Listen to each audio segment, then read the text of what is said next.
bačvar iz Jastrebarskog koji nastavlja tradiciju obrta od 1962. godine. Obrt je službeno počeo raditi 1962. godine kada je otac položio majstorski ispit.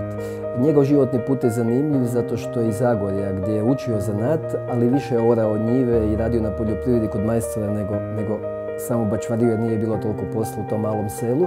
Poslije vojske je došao u Zagreb i u Heinzlovoj ulici je bila bačvarija gdje je radio. Pitali su ga da li želi doći u Jasku jer je jedan majstor potraživao radnika.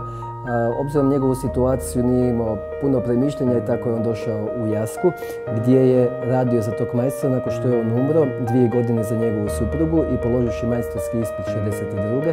otvorio vlastiti obrt, otkupio sav alat iz postojeće radione i kako je bio pristalica ručnog načina rada, on je cijeli svoj vijek uz svega 3 stroja radio i izrađivao vrlo kvalitetne bačve.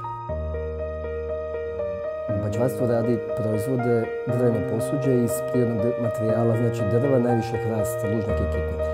Prednost tog materijala u odnosu na sve druge inox posude, staklene, plastične, betonske, gdje se isto tako može očuvati vino, je to što pušta kisik. Znači, tekućina vino rakije prolazi proces mikrooksigenacije koja poboljšava kvalitetu te tekućine.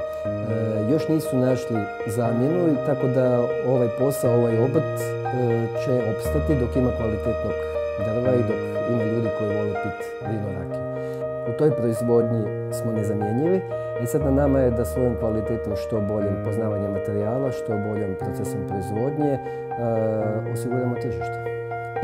Ideje su svuda oko nas. Osobno smo napravili recimo 2 originalna proizvoda. Ostalo vidite različite već razrađene ideje, onda naravno prilagodite zahtjevu kupca ili sam kupac dođe sa idejom kako bi to napravio, a mi onda sugeriramo obzirom na tehnološku izvedivost tog rješenja njegovog, da li je to moguće negdje promijeniti, što nadodati da bi to bilo i funkcionalno i estetski lijepo.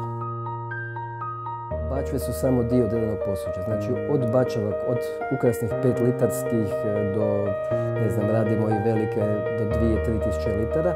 Imamo u proizvodnom programu i vinifikatore. To su kace sa 2 dna gdje se može čuvati i obavljati i fermentacije, nakon toga odležavati vino. Mislim da smo dosegli jednu razinu kvalitete, naravno to održati. U našoj proizvodnji koristimo isključivo hrast iz ovdje okolice Jastrebarskog i iz Slavonije, znači kalonu, kvalitetnu hrastovu dužicu za najkvalitetnije proizvode i u nekim komparacijama sa renomiranim svjetskim bačvarijama pokazalo se da uopće ne zaostajemo. Održati tu kvalitetu i svakako bi želio obučiti neke mlade ljude da bi naučili i nastavili ovaj posao.